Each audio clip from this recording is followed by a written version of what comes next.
semuanya, pernah kepikiran nggak? Gimana kalau kita bisa memutar balik waktu, tapi bukan di jam tangan, melainkan di dalam sel-sel tubuh kita? Nah, hari ini kita bakal ngebahas sains yang super revolusioner, yang katanya bukan cuma menantang proses penuaan, tapi bahkan mungkin bisa menghentikannya. Oke, kita langsung aja ya ke bagian paling wow-nya. Ini klaim yang super berani dari sumber kita. Dan dengerin deh, ini bukan kata orang sembarangan loh. Ini dari seorang profesor Harvard yang udah 30 tahun neliti soal umur panjang. Sebuah kalimat yang benar-benar membuka pikiran kita ke berbagai kemungkinan yang luar biasa. Nah, pertanyaan ini nih yang jadi inti dari semua yang akan kita bahas. Dan ini bukan lagi cerita fiksi ilmiah ya. Ini adalah sebuah titik balik yang sangat mungkin terjadi dalam sejarah manusia. Sesuatu yang sekarang lagi diteliti serius banget di laboratorium-laboratorium top dunia. Oke, jadi ayo kita bedah bareng-bareng ide gila ini. Intinya adalah kita coba atasi penuaan itu sendiri. Bukan cuma ngobatin penyakit-penyakit yang muncul karenanya. Ini benar-benar mengubah cara pandang kita soal kedokteran secara total. Coba bayangin gini deh, selama ini kan kita sibuk banget motongin ranting-ranting pohon, penyakit jantung, kanker, dan lainnya kan. Nah, sains ini ngajak kita buat fokus ke akarnya. Poin paling pentingnya apa? Kalau kita bisa menargetkan penuaan, kita berpotensi mencabut semua penyakit mematikan itu sekaligus. Coba deh bayangin dampaknya, luar biasa kan? Oke, pertanyaannya sekarang, gimana cara kerjanya? Nah, ini semua kuncinya ada di pemahaman yang sama sekali baru dan radikal tentang kenapa sih tubuh kita ini rusak seiring waktu. Jawabannya? Ternyata semua ini soal informasi. Gini deh analoginya, setiap sel di tubuh kita itu punya DNA yang sama persis, ibaratnya cetak biru bangunan yang identik. Tapi epigenom ini kayak mandor atau sutradaranya. Dialah yang teriak, "Hei, kamu jadi sel kulit," atau "Kamu jadi sel otak." Jadi epigenom inilah yang ngatur gen mana yang harus nyala dan mana yang harus mati. Nah, masalahnya di sini. Seiring berjalannya waktu, sel-sel kita itu kayak kehilangan jati dirinya. Mereka jadi bingung sama tugasnya.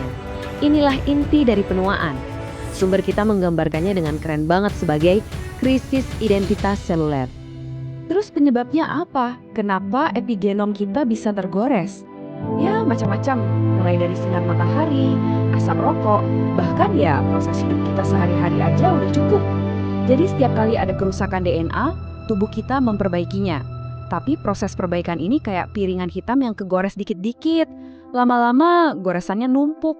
Dan musiknya atau informasinya jadi nggak jelas lagi. Tapi ini dia bagian yang paling bikin optimis. Ternyata di dalam sel kita itu ada semacam backup copy atau salinan cadangan dari informasi asli yang masih mulus, nggak ada goresannya. Jadi datanya itu nggak hilang. Kita cuma kehilangan cara untuk membacanya. Pertanyaan besarnya sekarang, gimana caranya kita mengakses lagi salinan cadangan itu? Nah, sekarang kita lihat gimana teori ini diwujudkan jadi hasil yang benar-benar nyata di laboratorium. Ini bukan lagi sekedar wacana ya, ini udah terbukti, setidaknya di dunia hewan. Keren banget. Coba lihat timeline ini, progresnya cepet banget. 12 tahun lalu mereka baru bisa bikin tikus menua lebih cepat buat ngebuktiin teorinya. Beberapa tahun terakhir, mereka udah bisa nyuntikin gen ke tikus tua buat ngeriset umur selnya. Dan di tahun 2026 nanti, rencananya uji coba pertama ke manusia bakal dimulai. Targetnya untuk membalikan kebutaan. Ini baru permulaan dari sesuatu yang, wah, jauh lebih besar. Sekarang, perhatiin angka ini. 75%. Itu bukan angka sembarangan. Itulah sejauh mana usia sel di hewan laboratorium bisa dibalikin. Biar jelas ya, ini bukan berarti hidupnya jadi 75% lebih panjang. Tapi, jaringan tubuh mereka, kayak mata, otot, itu fungsinya balik lagi seperti waktu mereka masih muda. Bukan cuma 10 atau 20% loh, tapi 75%. Ini luar biasa banget. Makanya Dr. Sinclair bisa bilang seyakin ini. Rasa percaya dirinya itu bukan tanpa dasar, tapi berdasarkan hasil yang mengejutkan ini, yang bisa diulang lagi dan lagi di lab dia dan lab lain di seluruh dunia. Jadi sains di baliknya itu kuat dan perkembangannya makin kencang. Oke, terus apa artinya ini semua buat kita sekarang, hari ini juga? Nah, sains ini nunjukin kalau pilihan gaya hidup kita sehari-hari itu ngaruh banget langsung ke software epigenetik kita tadi. Ternyata kendali kita itu lebih besar dari yang kita kira loh. Lihat deh perbandingannya. Di satu sisi, ada kebiasaan yang nambahin goresan di epigenom kita. Kayak ngerokok, makanan-makanan olahan, dan sebagainya. Di sisi lain, Ada kebiasaan yang justru sebaliknya, yang justru memoles piringan hitam kita itu, yang mengaktifkan sistem pertahanan alami tubuh. Jadi, setiap hari kita selalu punya pilihan ini. Jadi, apa aja yang bisa kita lakuin? Ada 3 tips praktis nih. Pertama, gerakin badan, olahraga sampai ngos-ngosan. Kedua, makan tumbuhan yang stres, maksudnya sayur dan buah warna-warni yang kaya antioksidan. Ketiga, coba deh sesekali lewatin sarapan atau makan malam. Kenapa? Karena ketiga hal ini ngasih sedikit stres yang baik buat tubuh kita. Stres ini justru memicu gen pertahanan kita buat kerja lebih keras dan ngejaga epigenom kita. Dan itulah pembahasan kita kali ini. Sains tentang penuaan bener-bener sedang ditulis ulang di depan mata kita. Dan ini mau nggak mau bikin kita semua mikir ya. Kalau kita bisa dapat tambahan 10 tahun hidup sehat, mau kita pakai buat apa? Pertanyaan yang menarik untuk direnungkan. Terima kasih sudah menyimak.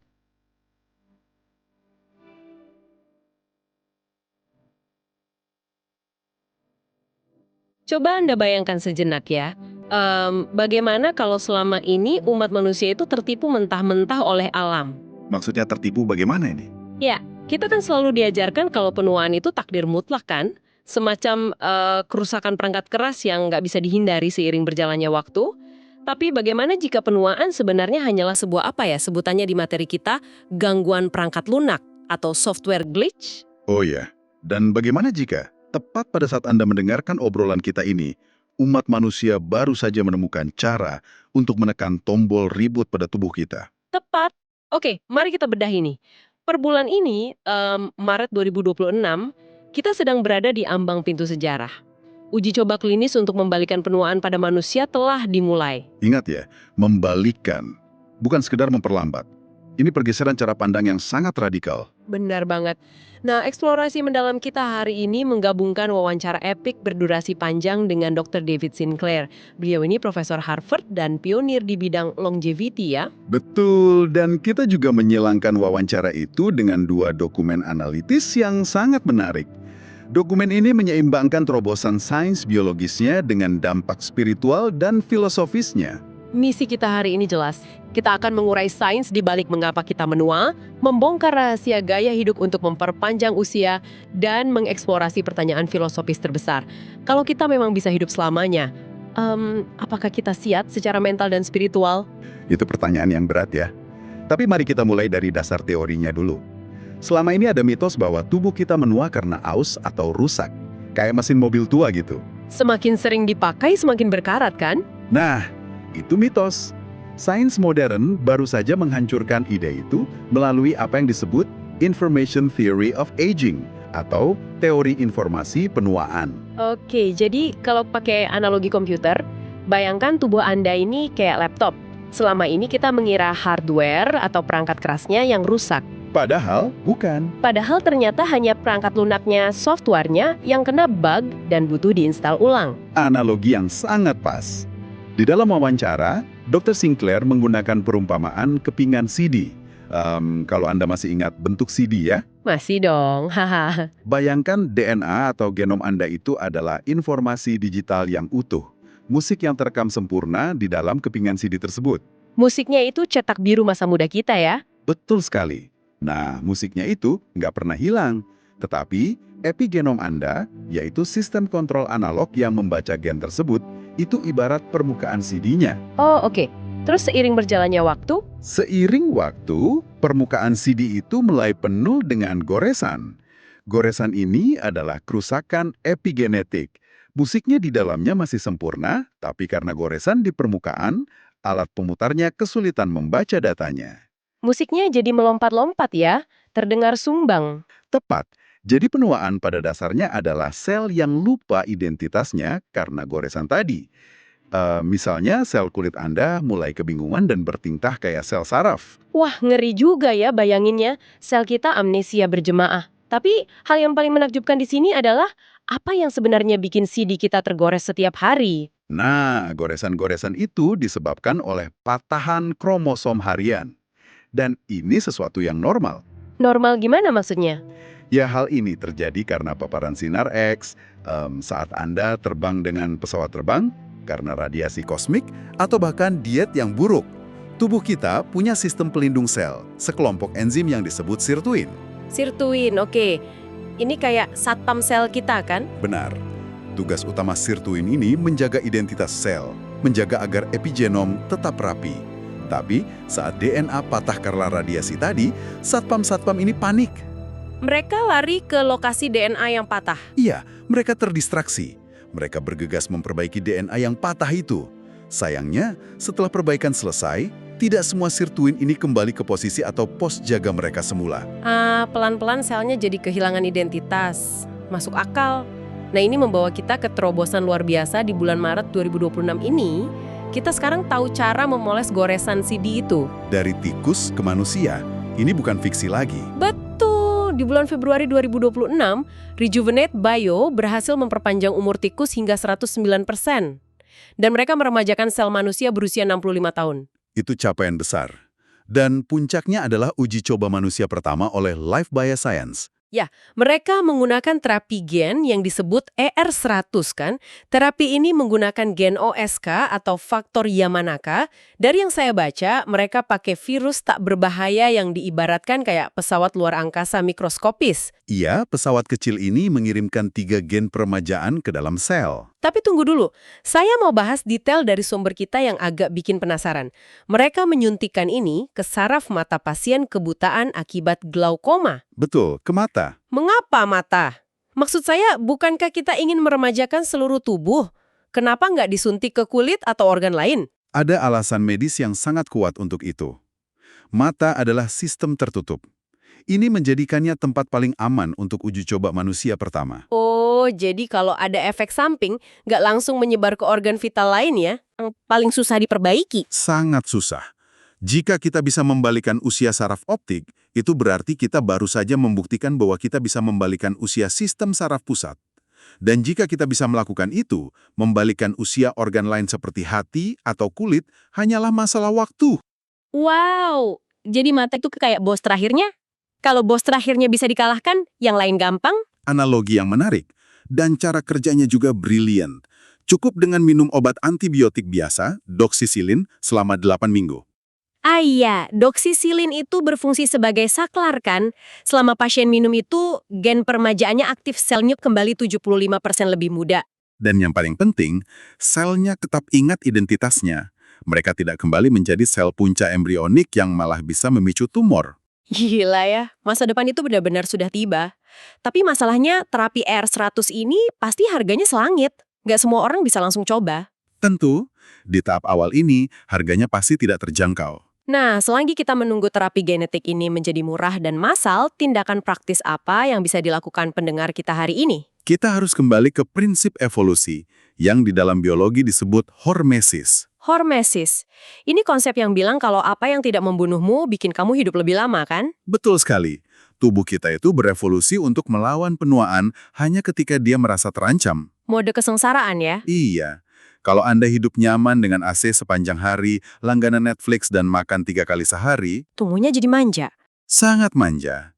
Sirtuin atau sarpam sel tadi jadi tertidur. Untuk mengaktifkan mereka, kita harus mensimulasikan ancaman. Misalnya dengan puasa. Puasa adalah cara terbaik. Cukup dengan melewatkan sarapan, lalu olahraga. Tapi bukan sekedar jogging santai ya. Olahraga sampai Anda kehabisan napas atau panting. Sampai ngos-ngosan gak bisa ngomong gitu ya? Benar, itu memberi sinyal ke tubuh bahwa Anda sedang lari dari predator. Dan jangan lupa terapi suhu, seperti sauna panas yang dilanjutkan mandi es. Masuk akal. Jadi kita bikin tubuh kita panik sedikit supaya selnya memperbaiki diri. Tapi di materi kita juga dibahas soal bahan bakar sel, yaitu molekul NAD+. NAD+ ini krusial. Enzim sirtuin tadi nggak bisa bekerja tanpa NAD+. Sayangnya, begitu Anda menyentuh usia 50 tahun, kadar NAD+ di tubuh menurun drastis. Sampai setengahnya kan? Nah, pendengar bisa meningkatkannya dengan puasa dan suplemen seperti NMN. Oke, kalau NAD+ itu bensinnya, saya baca ada juga pedal gasnya. Ya, polifenol. Polifenol ini menarik banget. Ada contoh di sumber kita soal teh matcha dari Jepang. Ternyata tanaman teh matcha itu sengaja diberi stres dengan dibuat teduh atau ditutupi sebelum dipanen. Betul. Tanaman yang mengalami stres akan memproduksi polifenol sebagai mekanisme pertahanan. Kayak blueberry yang tumbuh di kondisi keras atau kecambah Brussels. Jadi saat kita makan tanaman yang stres ini, molekul pertahanan mereka masuk ke tubuh kita dan tubuh kita bereaksi mengaktifkan sirtuin. Proses ini disebut xenohormesis. Tubuh kita mendeteksi stres lingkungan melalui makanan yang kita konsumsi. Nah, disinilah topiknya menjadi sangat menarik buat saya. Kalau evolusi itu sangat pintar dalam mempertahankan kelangsungan hidup, mengapa evolusi tidak memprogram tubuh kita untuk memperbaiki diri secara otomatis? Maksudnya supaya kita hidup abadi tanpa harus berpuasa. Iya dong, kenapa tubuh nggak otomatis saja memperbaiki semua DNA itu agar kita bisa hidup santai sampai usia 200 tahun? Kenapa kita yang harus repot ngehack sistemnya? Karena evolusi alam tidak peduli dengan keinginan kita untuk hidup panjang. Evolusi hanya peduli kita hidup cukup lama untuk bereproduksi. Sekitar usia 30 atau 40 tahun gitu. Tepat. Di masa purba tidak ada gunanya alam berinvestasi memberi Anda gen berumur 200 tahun kalau besoknya Anda mati dimakan macan tutul atau tewas dalam perang suku. Ah, logis juga. Jadi begitu kita lewat masa reproduksi, alam kayak bilang, ya udah tugasmu selesai, silahkan menua. Ya, anggaran energi tubuh ditarik dari perbaikan sel. Itulah mengapa kita menua. Sungguh ironis. Nah, mari kita geser obrolan ini ke implikasi filosofis dan sosialnya. Di tahun 2026 ini dan di masa depan, teknologi membalikan usia ini akan memicu krisis yang jauh lebih besar dari sekedar biologi. Stratifikasi sosial. Ini risiko yang sangat nyata. Di dokumen yang kita bedah, disebutkan risiko munculnya kelas immortal atau kelas abadi. Si kaya yang mampu membayar terapi genetik seharga $100.000. Melawan kelas mortal atau rakyat biasa yang masih bisa menua dan sakit. Kesenjangan ini luar biasa menakutkan ya. Bukan cuma soal harta, tapi soal akses ke kehidupan itu sendiri. Dan dokumen ini membahas soal empati. Ada cerita yang sangat membekas di saya soal menggunakan rompi beban. Oh, eksperimen itu sangat kuat narasinya. Iya, jadi anak-anak muda disuruh memakai rompi beban yang tebal dan berat, kacamata yang diburamkan, dan penyumbat telinga. Tujuannya agar mereka bisa merasakan betapa menyakitkan dan melelahkannya menjadi orang tua di usia 80-an. Benar, hanya dalam belasan menit mereka menyerah. Terapi genetik ini seharusnya bukan cuma soal kosmetik atau hidup selamanya demi pamer, tapi tentang membebaskan manusia dari penderitaan fisik penuaan. Empati terhadap penuaan itulah yang harus menjadi landasan. Dan ini membawa kita ke pandangan holistik atau spiritual. Jadi, apa makna dari semua ini bagi Anda yang sedang mendengarkan?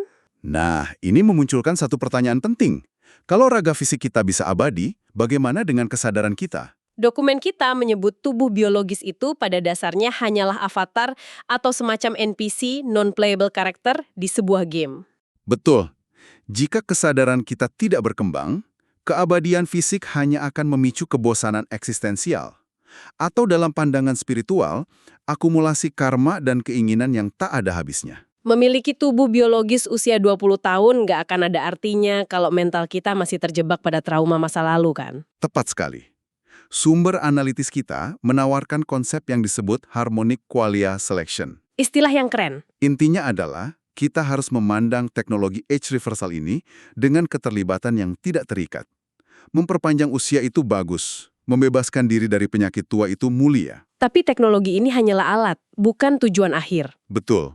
Memperpanjang usia harus dibarengi dengan empati kolektif. Konsepnya menyatakan, jika masih ada satu sel atau satu manusia saja yang menderita, maka keabadian individual tidak akan bermakna utuh. Keabadian sejati terletak pada evolusi mental dan pelepasan. Luar biasa. Jadi merangkum semua yang sudah kita bahas, di tahun 2026 ini kita telah resmi bertransisi dari era memperlambat penuaan menjadi era membalikan penuaan. Genom kita memiliki salinan cadangan masa muda yang utuh, yang kini siap untuk diinstal ulang. Dan untuk Anda para pendengar, ingatlah bahwa 80 hingga 90% laju penuaan berada di tangan Anda sendiri, di lapisan epigenom Anda, bukan semata-mata takdir genetik Anda. Pilihan menu makan siang Anda, jam berapa Anda makan, rutinitas olahraga Anda. Sauna atau mandi es yang Anda lakukan minggu ini, Semua itu akan menentukan apakah sel Anda siap menikmati teknologi abad ke-22. Nah, sebagai penutup, saya ingin meninggalkan Anda dengan satu ide gila yang ada di bagian akhir materi dari Dr. Sinclair. Nah, bayangkan apa yang bisa dilakukan oleh kesadaran yang terus berkembang selama ratusan tahun di dalam tubuh yang tak pernah menua. Skalanya menjadi kosmis ya. Betul. Apakah memperpanjang usia biologis ini sebenarnya adalah cara alam semesta atau mungkin cara sistem simulasi tempat kita hidup ini agar kita punya cukup waktu untuk memahami siapa yang menciptakan game ini? Itu pemikiran yang sangat provokatif. Sesuatu untuk Anda renungkan malam ini. Jangan lupa untuk mulai berpuasa besok pagi dan buat sel-sel Anda sedikit berkeringat. Sampai jumpa di bedah materi berikutnya.